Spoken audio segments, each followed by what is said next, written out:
கர்த்தருடைய நாமத்துக்கு மகிமுண்டாவதாக. இன்றைய வார்த்தை சங்கீதம் 37:34. நீ கர்த்தருக்கு காத்திருந்து அவருடைய வழியை கைக்கொள், அப்பொழுது நீ பூமியை சுதந்திரித்துக் கொள்வதற்கு அவர் உன்னை உயர்த்துவார். துன்மார்க்கர் அறுப்புண்டு போவதை நீ காண்பாய்.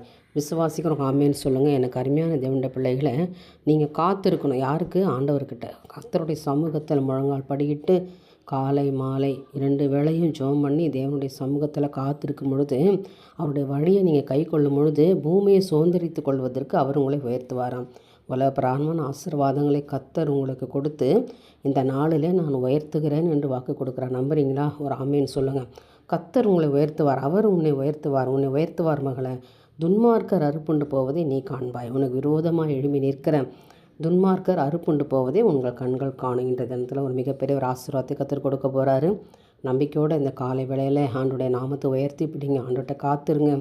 அவருடைய வழியை கை கொள்ளுங்க. நீங்கள் பூமியை சுதந்திரித்துக் கொள்வீங்க. நிச்சயமாக கர்த்தர் உங்களுக்கு ஒரு ஆசீர்வாதத்தை கொடுப்பாராக. என் தேவனுக்கே மகிமை உண்டாகட்டும். ஆமேன்.